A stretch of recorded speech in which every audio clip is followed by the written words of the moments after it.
Bien, buenos días a todos. Gracias una vez más por asistir a los Viernes Técnicos conmigo. Feliz año a todos, feliz 2022. Bien, quería empezar el año con una sesión que, bueno, consideramos que es bastante importante, que es pues, cómo dimensionar un firewall, cómo hacerlo correctamente, cómo, bueno, intentar acertar un poquito más el tiro. Y bien, bueno, es una sesión que va a ser únicamente de presentación, nada de demostración, porque no he encontrado una manera de hacer una demostración que afectara a la calidad de la propia llamada. De modo que, bueno, sin más dilación, vamos a ver. La agenda, evidentemente, es un poquito más larga. Vamos a ver pues, cómo dimensionar un firewall, qué es lo que tenemos que preguntar, qué puntos hay que tener en cuenta o qué más puntos hay que tener en cuenta. He creado una tabla, una pequeña aproximación con la serie TZ. Obviamente esto con un NSA no es tan fácil hacerlo o directamente no se puede hacer por el tipo de redes a las que vamos. Incluso con la serie TZ pues hay que cogerlo con pinzas. Veremos especificidades de clientes, entre paréntesis rarezas, cosas extrañas que nos hemos ido encontrando y que afectan o pueden afectar muy mucho al dimensionamiento de un firewall y por tanto hay que tener en cuenta, a veces pasan desapercibidas y no está mal que las tengamos en mente, que nos las podemos encontrar. ¿Qué pasa o cuáles son los síntomas de un mal dimensionamiento? Y en el caso de que el firewall esté dimensionado, cómo bueno, pues intentar mitigar esa situación. ¿Okay? Y luego, como siempre, en la última pues tenéis los enlaces de donde he sacado la mayoría de la información y bueno, ya los veremos más adelante. Bien, ¿cómo dimensionar un firewall?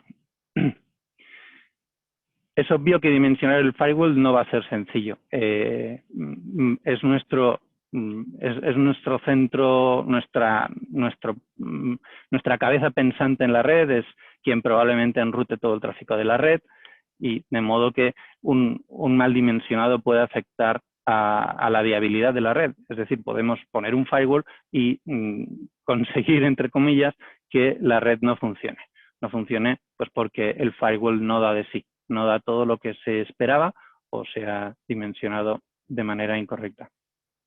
¿Cómo es ese punto central? Pues este paso hay que hacerlo bien. Habrá que ver anchos de banda, usuarios de la red, IoT, todos los dispositivos de la red que van a atravesar el firewall, qué caudal van a mover y cómo van a actuar entre sí.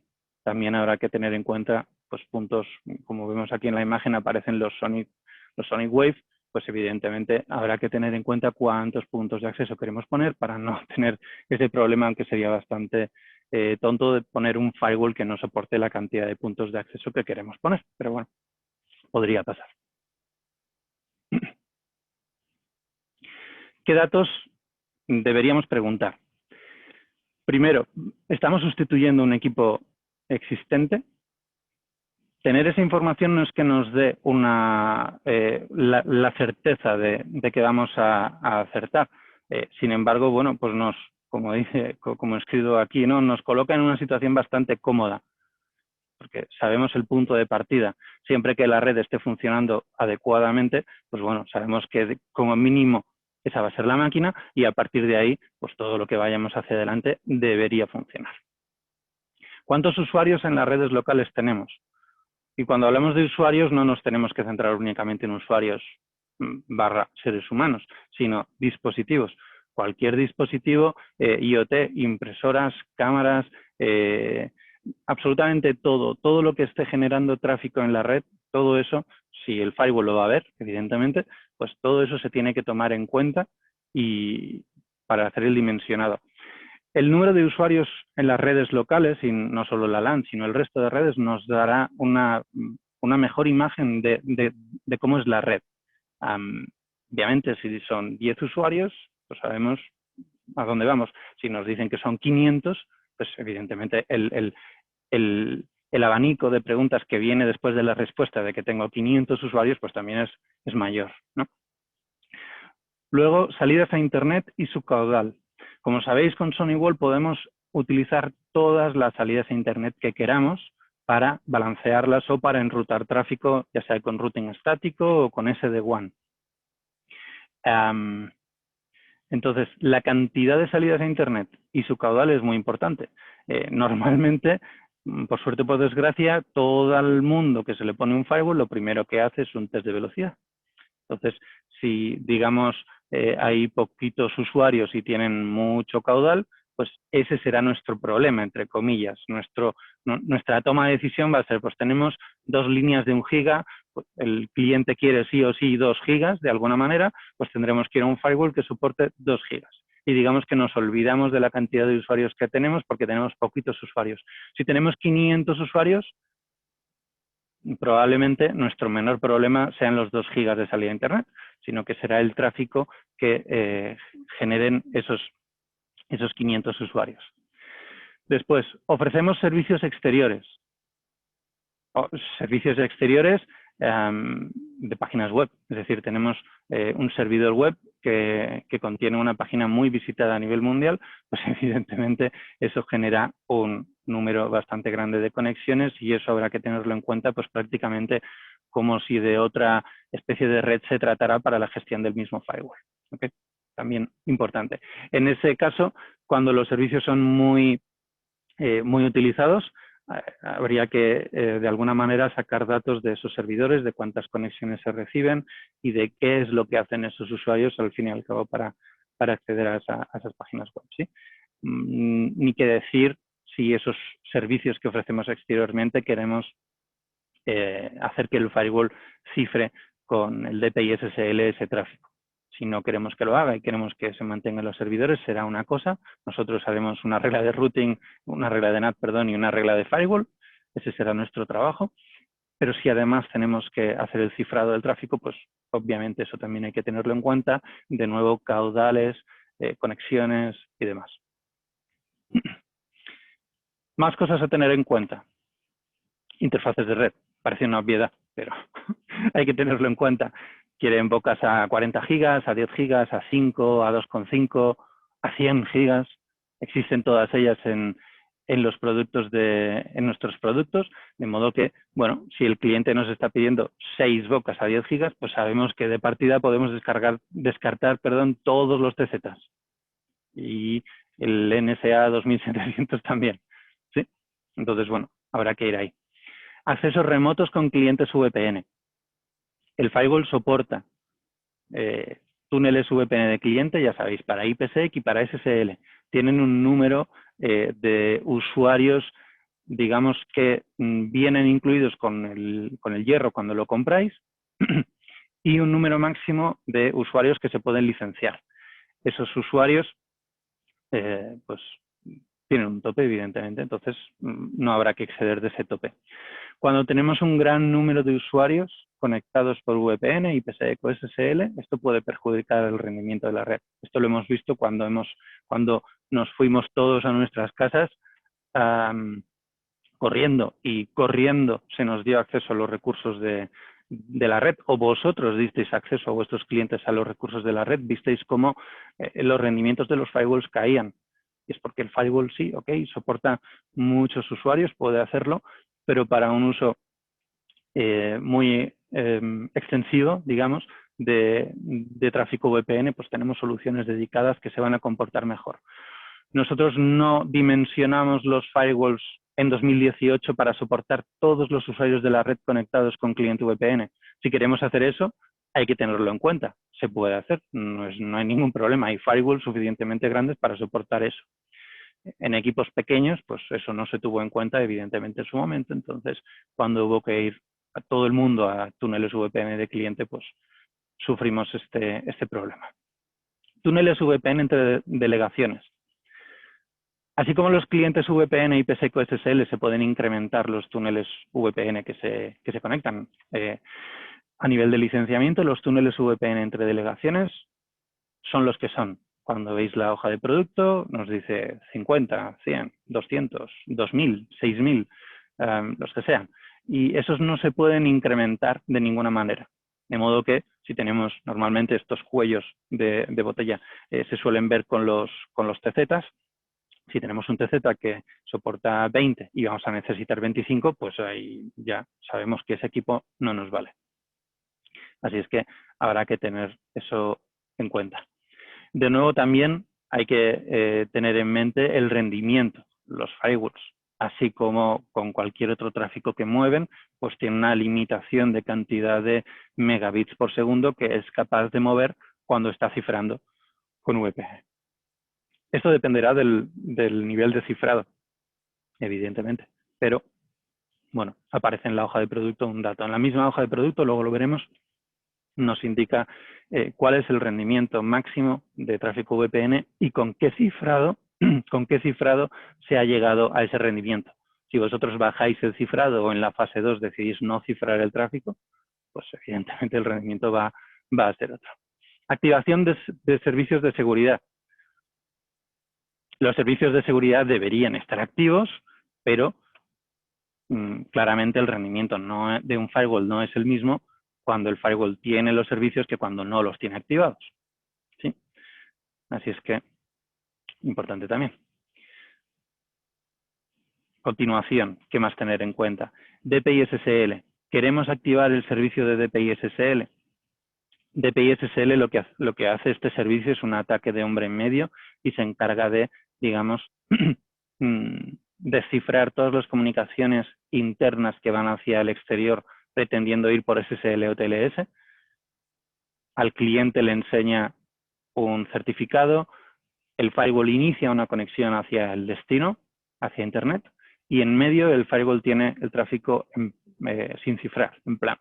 De modo, con esto podemos ejecutar todos los servicios de seguridad y comprobar que lo que estamos descargando por ese enlace HTTPS no es un ransomware, un CryptoLocker o lo que sea. ¿Sí?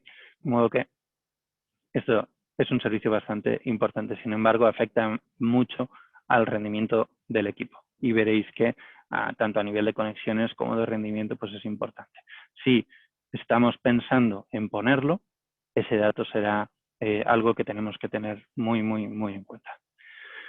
En redes grandes, normalmente enrutado de las VLANs.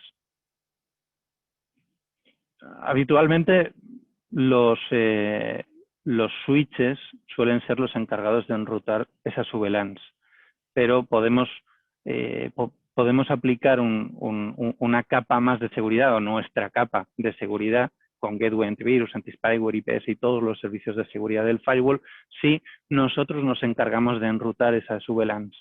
Es decir, todo el tráfico llega al firewall de la VLAN 10 a la 20. Ese tráfico llega al firewall, no es enrutado por el switch y el firewall decide si pasa o no pasa y además analiza ese tráfico. Obviamente, en una red de 500 usuarios donde el enrutado de las VLANs la hacen los switches, pues si hay mucho tráfico dentro de la red, ese tráfico al firewall no le afecta para nada, pero si todo el tráfico queremos que se enrute en el firewall, insisto, con esto ganamos toda la capa de seguridad que ofrecemos. Si hacemos eso, pues hay que tener en cuenta a partir de ahí qué hacen los usuarios, a qué se dedican. Estamos en una empresa que hacemos edición de vídeo y movemos ficheros de 50 gigas cada 20 minutos, pues eso hay que tenerlo en cuenta. O estamos acostumbrados a mover datos a 10 gigas, a 20, a 25 o a 100 y ahora vamos a enrutarlo en el firewall. También habrá que, como mínimo, advertir. Configuración en HA. Todos los firewalls se pueden montar en HA. Tendremos que tener claro que a nivel físico podemos necesitar más bocas, de modo que si vamos justo con eso, pues hay que pensar que el cableado necesario pues puede consumirnos hasta 2 bocas en el firewall. Esto es una recomendación. El HA con un solo cable puede funcionar, pero cuando tenemos HA con stateful, que es que se comparte la tabla de conexiones del primario, la comparte con el secundario, con el firewall secundario, la recomendación es que esa tabla de conexiones en equipos grandes, si vamos con TZs no es tan importante, pero en equipos grandes o muy grandes se utilice un cable dedicado y ese cable dedicado esté conectado en la boca de mayor caudal posible. Tened en cuenta que en redes muy grandes, imaginad el escenario de arriba, donde nosotros estamos enrutando las VLANs de 500 usuarios y hay un montonazo de tráfico, tenemos un equipo muy grande, la tabla de conexiones va a ser igualmente grande. De modo que cuanto mayor caudal tenga el cable que va a pasar la tabla de conexiones hacia la máquina secundaria, pues eso nos facilitará la vida. Yo solo he visto una vez un fallo por esto, una vez, con un equipo Supermassive. Y es que directamente, pues eso era más de lo que el cable era capaz de soportar. Estábamos conectados con 1 giga, eso sí, pero bueno, cambiamos el cable a interfaces de 10 gigas que estaban disponibles y se acabó el problema. Aproximación con la serie TZ. Esto ya digo que hay que cogerlo como es, como una aproximación. Aquí hablaríamos de usuarios, throughput e interfaces. Pues si tenemos menos de 25 usuarios nos vale, si tenemos menos de 25 usuarios y tenemos menos de 750 megas de ancho de banda y necesitamos solo 8 bocas a 1 gigabit y no queremos, digamos, fuente de alimentación redundante, nos vale cualquiera de estos modelos, TZ270, en el caso de 750 megas. Si, por el contrario, tenemos menos de 25 usuarios, pero tenemos hasta 2,5 gigas de ancho de banda, tendremos que irnos a un TZ670. ¿Sí? Esto viendo las hojas de producto se obtiene. Quizá el único dato que no hay en las hojas de producto es el primero, que es los usuarios. En SonyWall no hacemos, salvo para los NSVs, no controlamos cuántos usuarios, digo usuarios, pero son IPs, ¿ok? Cuántos usuarios hay en la red. No se controla. Un TZ270 podríamos, siempre que, esto no lo sé, pero siempre que a nivel de Mac pudiera aprender 2.000 usuarios, 2.000 IPs, podríamos poner un TZ270 detrás de una red de 2.000 dispositivos y si le cupiera esa tabla ARP en memoria, pues funcionaría como él pudiera, pero no ponemos una limitación. Con los NSVs, ahí sí tenemos NSVs de 10, de 20, de 50 y tal. Y podéis, una vez que los tenéis, incluso si hay que incrementarlos, se puede comprar una licencia para para subir los nodos internos en la red. Los que llevéis muchos años con SonyWall, sabéis que, por ejemplo, los TZ170 de hace, ni se sabe ya, 15 años quizá, esos equipos sí que venían con licencias de 10, 25 y 50, creo que, no estoy muy seguro. Y cuando comprabas un equipo, pues lo comprabas para X licencias. Igualmente se podía incrementar. Especificidades de clientes o cosas extrañas que hemos visto. Normalmente por el uso masivo de los firewalls o incluso por un uso, voy a decir incorrecto, pero a veces se utilizan los firewalls para cosas para las que no están diseñados, aunque lo puedan hacer. Entonces, pues bueno, el equipo es capaz de hacerlo, pero si hay fabricantes que están diseñados para eso, pues evidentemente están mejor preparados que nosotros. Por ejemplo, cuando se crean más de 1.500 políticas de NAT para hacer balanceo de carga hacia servidores internos. Cuando tenemos más de 1.500 políticas de NAT, a la hora de tomar la decisión de qué firewall vamos a poner, pues tenemos que mirar cuántas políticas de NAT se pueden crear en el firewall. Porque si vamos de una serie 6,5, pasamos a una serie 7 y solo miramos rendimientos, vemos que el modelo de la serie 7 es mucho más potente, tomamos la decisión de ir a un equipo por debajo, ¿sí? En vez de, por ejemplo, a un 4700, decidimos que un 3700 nos sirve por la cantidad de megabits por segundo que es capaz de crear, pero sin embargo, cuando vamos a ponerle las 1.500 políticas de NAT, el firewall dice que no llega, ¿sí? Porque tiene un límite de 1024, creo que son. Entonces, pues hay que poner un equipo que soporte 1.500 políticas de NAT. Esto, como podréis entender, no se ve cada día. Entonces, bueno, hay pocas veces en las que se tenga que tener en cuenta. Conexión de cientos de usuarios con clientes VPN SSL. Esto lo hemos visto durante el lockdown Y bueno, simplemente hay que tenerlo en cuenta, que igual que comentaba antes, firewalls que soporten cientos de usuarios SSL-VPN, los tenemos. Nosotros recomendamos poner la máquina dedicada, porque cuando tenemos cientos de usuarios, las necesidades van a ser mayores de granularidad, de que nos permita hacer más encaje de bolillos. El firewall ya sabéis que nos permite hacer el sota, caballo y rey, accedes aquí y tal, pero hay muchas otras cosas que no están disponibles. De todos modos, firewall que soporte eso, lo tenemos, lo podemos poner, pero hay que dimensionar en consecuencia. No hacer una segmentación de la red y tener todas las reglas de firewall en la tabla LAN to WAN o WAN to LAN. Sí, muchas veces, yo esto seguro que vosotros también lo habéis visto varias veces, los switches tenemos 30 VLANs, recursos humanos, marketing, cámaras de vigilancia, cada una de ellas puestas con un nombre precioso y con su identificador VLAN. Y todo eso lo cogemos, lo metemos en el firewall y lo asignamos a la zona LAN. ¿Problema? No hay ningún problema, va a funcionar exactamente igual. Nosotros podemos tener muchos interfaces físicos o virtuales en la zona LAN con reglas, con IPs distintas, enrutar y todo lo que haga falta. Pero en las tablas de firewall vamos a tener una única intersección con datos.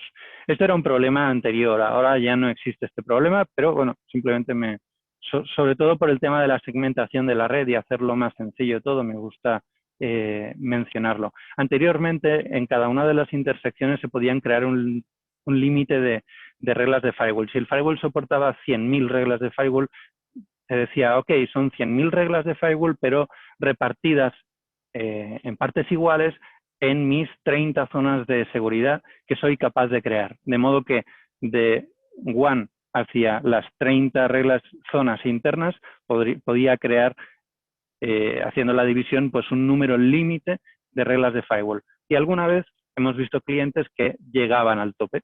¿Esto por qué venía? Porque no se había segmentado la red. Entonces yo esto quería remarcarlo porque la segmentación de la red es algo que hacemos con los switches y deberíamos hacer también con los firewalls. Utilización excesiva de objetos FQDN, sobre todo objetos FQDN con wildcards. Toda la utilización excesiva de estos objetos lo que hace es que el firewall esté constantemente haciendo consultas. Esto podría no afectar al rendimiento de la red, pero sí puede afectar muy mucho al core 0. Los firewalls tienen varios cores de procesamiento, más adelante lo veremos, y digamos que el core 0 se encarga de todas las tareas, llamémoslas administrativas, y una de ellas es hacer la resolución de nombres si utilizamos objetos FQDN.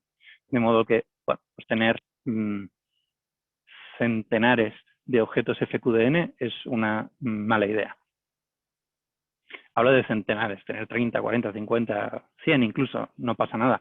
Es algo que, bueno, al firewall le va a costar, bueno, le va a costar, lo tiene que hacer, no le cuesta demasiado tampoco, pero si tenemos 700 objetos así, pues eso quizá empieza a pesarle al core 0, ya digo.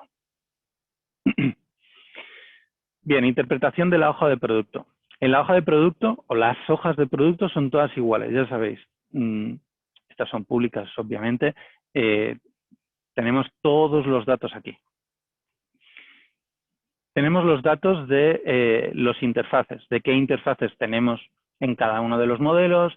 Pues, por ejemplo, el 5700 son 6 bocas, son a 10 gigas, 5, 2,5, 1 giga, según cómo negocie. 2 bocas a 10 gigas, en este caso en cobre, y 24 bocas a 1 gigabit en cobre también.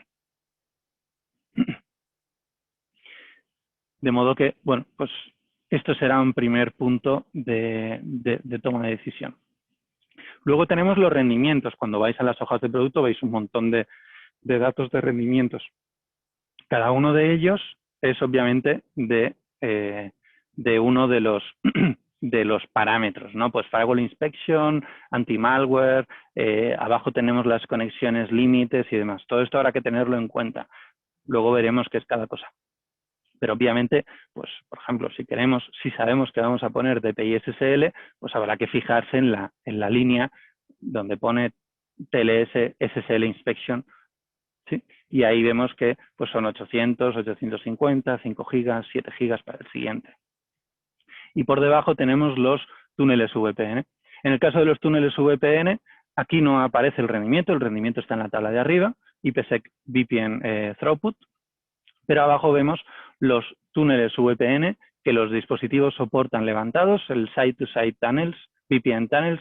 Esto se refiere a los túneles entre cajas, entre hierros, no entre Sony-Wall, entre cualquier fabricante. Nosotros no reinventamos la rueda, el estándar que utilizamos es el IPsec y cualquier fabricante que sepa que es IPsec pues va a poder levantar un túnel contra nosotros sin ningún problema.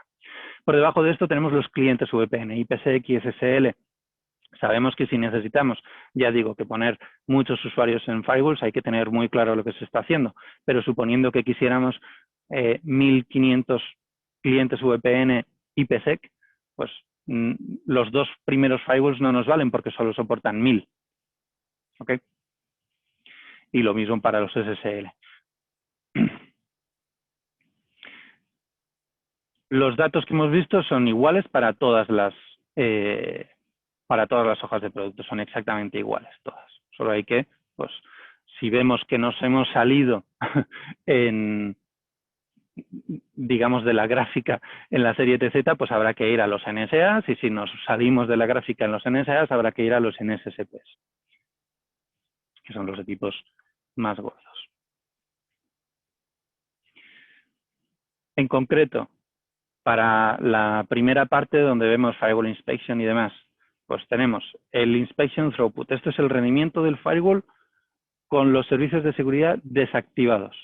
Es decir, cuánto tráfico es capaz de mover sin ningún tipo de inspección de tráfico. Aquí está haciendo NAT, está haciendo routing, está viendo las reglas de firewall. ¿Okay? El siguiente dato es lo contrario, con Gateway Antivirus, Anti-Spyware, IPS, control de aplicaciones. El resto de configuraciones por defecto. Esto está en la hoja de producto escrito. Entonces, el siguiente dato de un TZ270, pasamos de los 2 gigas del primero a 750 megas del siguiente. ¿Qué quiere decir esto? Que si tenemos una línea de 1 giga, podemos decir que el 270 no nos vale. Pero hay que tener en cuenta que estos 750 megas es para el tráfico que el firewall es capaz de mover en cualquier dirección. De modo que qué hacen los usuarios y quién enruta posibles VLANs que haya por ahí, pues también podría afectarnos. Application Inspection Throughput, IPS Throughput, Anti-Malware.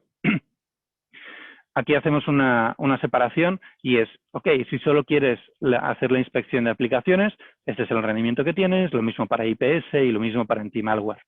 Si solo quisiéramos un servicio de seguridad activado. Nosotros podemos activarlos todos, desactivarlos e incluso en las reglas de firewall podemos marcar que en con algunos inicios, algunos destinos e incluso programado, podemos desactivar los servicios de seguridad. Por ejemplo, para hacer una réplica del servidor de backup. Dices, 750 megas no nos vale, yo sé que tengo programado el backup del servidor de backup a cierta hora de la noche o del día, cuando sea, creo una regla de firewall programada y durante ese tiempo, desde un origen concreto a un destino concreto y quizá un protocolo también concreto, pasamos de 750 megas a 2 gigas y podemos hacer esa transferencia con más velocidad. La última opción aquí, TLS o SSL, inspección de TLS o SSL, lo mismo. Aquí nos estamos refiriendo a hacer ese ataque de hombre en medio y este será el rendimiento que movamos. 300 megas. Cuando vemos que hay datos, por ejemplo, estos 300 megas, son obviamente inferiores a los 750 megas de hacer el análisis con Gateway Antivirus, Anti-Spyware y demás. De modo que nuestro cuello de botella no está en los servicios de seguridad, aunque hagamos las dos cosas. ¿Sí? Movemos tráfico SSL y hacemos la desencriptación, estaremos en 300 megas. Rendimientos de VPN y de conexiones. Aquí tenemos rendimiento de VPN, como decía, os lo he escrito aquí, encriptado con ASG, bla, bla, bla, C16256, ok. Esto es lo que pone la hoja de producto. Este es el rendimiento con este nivel de cifrado. Por debajo vemos las conexiones nuevas que el firewall es capaz de soportar. Esto nos afecta directamente a cuántos usuarios tenemos en la red. Como norma, como estándar, decimos que cada usuario o cada dispositivo de la red tiene unas 250 conexiones levantadas. 250 conexiones levantadas no son nuevas por segundo. Si, por ejemplo, abrimos páginas web como el Marca o el Sport, cualquier página web que tenga un montón de imágenes, nuestro navegador va a levantar cientos de conexiones. Es decir, un solo usuario, un solo dispositivo abriendo una página web podría levantar miles de conexiones. ¿Sí? Todo lo que le soporte aparte de su tarjeta de red. Ya, ni que decir si montamos algún servicio de P2P, donde vamos a tener bastantes más.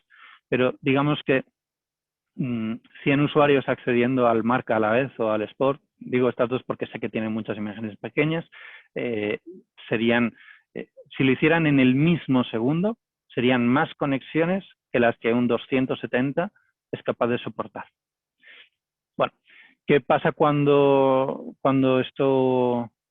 se llega a ese tope? Pues que el firewall no sabe responder. Es como si nos ponemos en una habitación y nos hablan 3 personas a la vez. Pues bueno, yo puedo atender a una. Yo, Borja de Oz, es una conexión nueva por segundo. Mi mujer le pueden hablar 3 y responde a los 3. Yo no. Y tenemos, por debajo de esto, tenemos conexiones máximas, aparece SPI y DPI. SPI es Stateful Packet Inspection y DPI es Deep Packet Inspection. En otras palabras, SPI es sin servicios de seguridad y DPI es con servicios de seguridad. De modo que cuando activamos los servicios de seguridad, el firewall soporta 150.000 conexiones levantadas, estables. Si decimos que un usuario levanta unas 250, pues si hacemos la división, nos salen un porrón de usuarios. Obviamente el firewall tiene que estar dimensionado, o en este caso las conexiones están dimensionadas hacia arriba. Las conexiones es memoria RAM. Si es que tampoco es un problema y tener más conexiones, es cuestión de ponerle más memoria RAM. Si le pusiéramos al 270 1 giga más de memoria, pues probablemente en vez de 150.000 serían 750.000 y 1 millón y pico en SPI. Pero nos da lo mismo, porque el firewall va encaminado a otras redes con otros niveles de conexiones.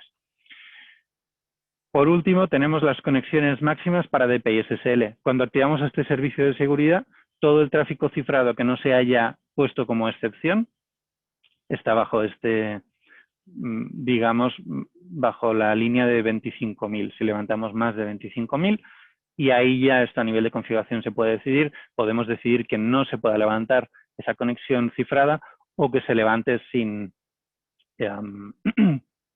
ser analizada o sin ser descifrada.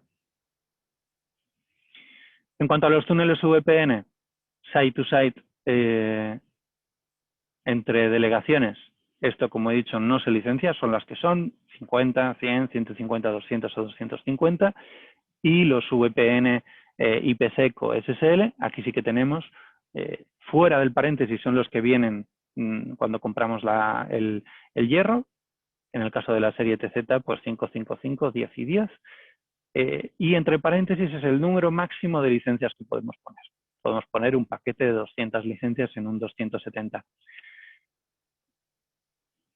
200 usuarios SSL VPN, IPsec en un TZ270 o 50 usuarios SSL es sinónimo de que el firewall no le va a gustar. ¿Sí? Cuando llegamos a los topes del firewall, no le gusta. Todo dependiendo, evidentemente, de qué hagan esos usuarios. Las conexiones van a estar soportadas y el usuario va a poder conectarse. Luego el firewall, pues, podrá o no mover el tráfico. Si me decís, no, pues es que yo lo que hago es RDP y profundidad de colores a tope y pantalla completa y vamos, muevo también los sonidos, absolutamente todo. Eso tiene un uso de ancho de banda mayor, que si me dices, no, pues yo levanto el cliente VPN y me conecto por SSH a un servidor Linux. pues eso tiene mucho menos, ¿sí? Si los 50 usuarios se conectan por SSH, pues tranquilamente, no va a haber un problema, pero si son 50 que van por RDP, que es lo más habitual, pues ahí sí que tenemos un problema serio. Los datos que hemos visto de la hoja de producto, ¿cómo los encontramos? No nos los inventamos. Los obtenemos, bueno, los obtiene ingeniería, ya quisiera yo hacer estas cosas, utilizando, en este caso, con el fabricante, se llama Ixia. Este fabricante tiene máquinas especializadas en hacer testeos. Son capaces de emular una red completa, tráfico de todos los colores, de miles de usuarios. Hay dispositivos Ixia como este que he encontrado la foto, otros que son portátiles que parecen una maleta y otro que es un rack completo. Para probar un NSSP 15700 que mueve 150 gigas, pues el Ixia tiene que ser en consecuencia, ¿no? Entonces, los hay de todos los colores. Así es como medimos los rendimientos de los firewalls. No es que nos los inventemos ni se ponen en producción y vemos a ver qué tal van. Ixia lo usan otros fabricantes también, no es algo nuestro. ¿Qué síntomas vemos cuando hay un mal dimensionamiento? Bueno, habitualmente tenemos dos posibles problemas. Problemas con el control plane o problemas con los data plane. ¿Qué es control plane y data plane? Esto es muy sofisticado decirlo. Los firewalls tienen N procesadores, desde aquí hay una capturita de pantalla de un dispositivo que tiene 2 CPUs y está desde esto al que tiene decenas o, no sé, 90 o algo del estilo. El Core 0 es el primero, es el control plane. Este control plane se encarga de lo que decía antes, la parte logística de enviar syslog, de enviar IPFix, de resolver los túneles, perdón, de resolver los objetos FQDN, de la gestión. Cuando le damos al botoncito para agregar un objeto de red, esto es el control plane. Entonces, un uso elevado de este control plane es indicativo de muchas cosas. A partir de ahí habrá que investigar, ¿no? Tenemos en diagnósticos hay una opción que es Core 0 Process Monitor y nos enseña cuáles son los procesos que están siendo ejecutados por este Core 0. Por ejemplo, si enviamos ese tráfico syslog o IPFix a varios servidores de manera simultánea, pues esto obviamente le estamos duplicando o triplicando el trabajo. Yo he visto Core 0 clavados al 100%, simplemente pues por eso, porque se estaba o escribiendo mucho en los logs internos del firewall, que eso también puede pasar, o estábamos enviando syslog a 3 servidores a la vez y era mucho tráfico. Entonces, todo esto hay que tenerlo muy en cuenta. Los problemas con los data plane suelen venir por un exceso de tráfico. Aquí, si vemos aquí un 6600 que está moviendo 9 gigas, pues probablemente sí, los data planes pues estén hasta arriba de trabajo. Entonces, igual que cuando hacemos un test de velocidad y el cliente nos dice, no, pues es que no me está dando el rendimiento. Bueno, tú has visto ese dato y lo has visto y además estaban las CPUs al 100%. Si no estaban al 100%, no es el tope que el firewall puede mover. Y si estaban al 100%, había más tráfico en la red, porque el firewall se encarga de más cosas. No vale que tú hagas un test de velocidad, esperes un rendimiento que se supone que el firewall te va a dar, cuando además estás haciendo un backup a través de la red y el firewall está moviendo lo que sea. ¿Sí? Entonces, todas estas cosas se pueden ver. Cuando a nivel de conexiones el firewall no da más, no puede más, lo que hace esto es que los usuarios, los dispositivos, hagan retransmisiones. Es decir, cuando el navegador no puede acceder a una página web, no lo intenta una vez y se queda callado. Lo intenta y lo intenta y lo intenta y lo intenta. Si esto pasa en todos los equipos de la red, sería como que pues a mí en una sala me hablan 5 personas a la vez, yo soporto una conexión nueva por segundo y los que yo no estoy respondiendo, en vez de esperar su turno, eso el navegador no sabe hacerlo, dijeran, oye, Borja, ¿qué te estoy diciendo? Y súper insistentemente. Entonces, esto es una pelota que se hace más grande y puede acabar tirando la red. Tampoco es que se vea cada día, pero bueno, puede pasar. Una vez que lo hemos hecho mal, o llegamos a un firewall y dices, bueno, esto está mal, este firewall no vale, ok, habría que poner uno más grande. Pero hasta que llegamos a poner uno más grande, porque eso habrá que pelearlo, ¿qué podemos hacer? Bueno, para cada uno de los posibles problemas, ya sea control plane o data plane, pues habrá que ver de dónde podemos tirar, ¿no? Cuál es el hilo, cuál es la tecla que tenemos que tocar para aligerar el tráfico o para aligerar el uso de esas CPUs. En el caso del control plane, es bastante habitual limitar la redundancia a los logs, que viene por defecto, escribir menos en los logs. A veces se ve, en los logs del firewall, ayer lo hablaba con un cliente, en los logs del firewall no apuntamos cuando se hace, cuando se aplica una regla de NAT, por ejemplo, o cuando se levanta una conexión o se cierra. Todos esos datos, si queréis verlos, se tiene que hacer una captura de paquete, ahí sí que vemos absolutamente todo, pero es algo que vemos en ese momento, nos lo guardamos, lo vemos y tal. ¿Podríamos hacer que en los logs se viera eso? La respuesta es sí, se puede hacer. Cuando hacemos eso en un firewall, normalmente el core 0 se pone hasta arriba. Si hacemos eso en producción, el core 0 se nos pone hasta arriba. Como el core 0 también es la gestión del firewall, a veces podemos perder incluso la gestión y tenemos un problema. La red, el tráfico de la red no se va a enterar, porque la red va por los data planes y no pasa nada, ¿sí? Pero el core 0 está saturado. El core 0 no envía syslog, ya no tenemos estadísticas, no podemos acceder al firewall y tenemos un problema.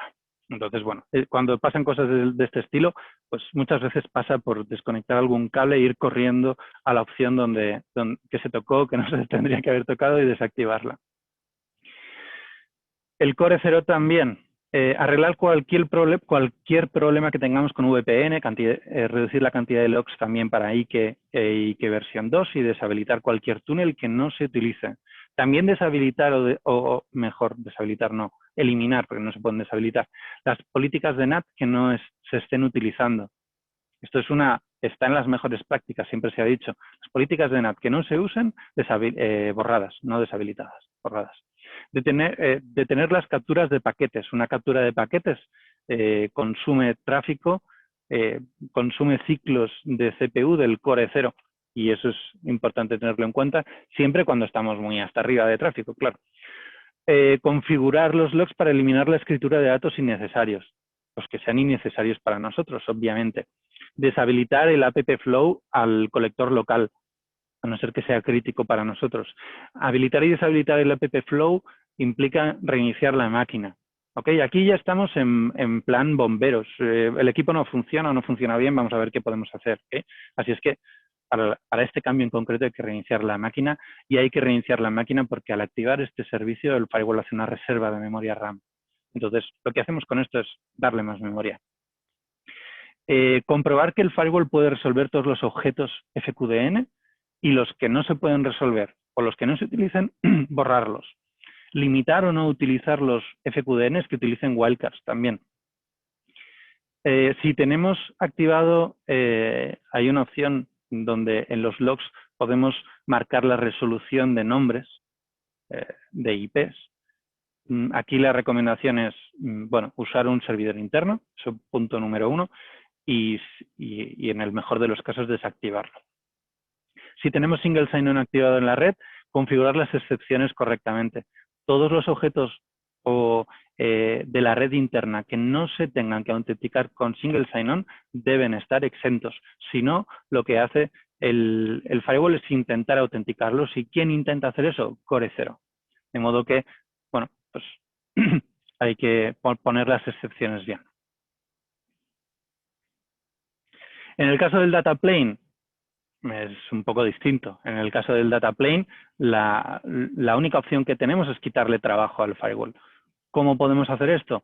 Por ejemplo, configurando los servicios del firewall para, se llama Performance Optimized, y esto lo que hace es buscar amenazas únicamente con criticidad baja, con criticidad alta y media. Las criticidades bajas las ignorará y no las evaluará, de modo que nos quitamos un montón de trabajo de encima. Y por último, desactivando o derivando servicios. Si el firewall está levantando túneles VPN SSL a mansalva, pues si derivamos esto a un SMA, a un dispositivo dedicado, pues obviamente ese trabajo ya no lo hará el firewall.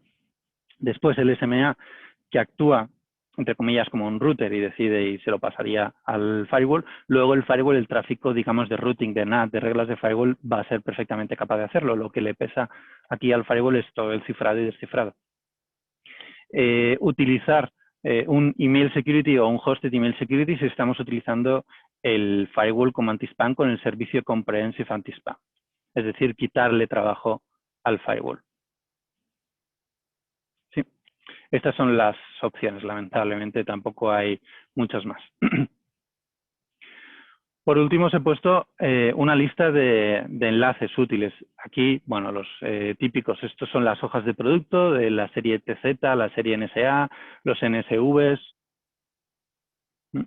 Luego, como las configuraciones así más habituales del Core 0, cómo hacer un troubleshooting de los picos de Core 0, cómo hacer un troubleshooting de los data planes altos también, y cómo optimizar las conexiones en el firewall para mejor velocidad o seguridad. Sí, y como os dije, pues no podemos hacer demostraciones de esto porque cuesta más. Bien, abrimos el turno de preguntas si las hay.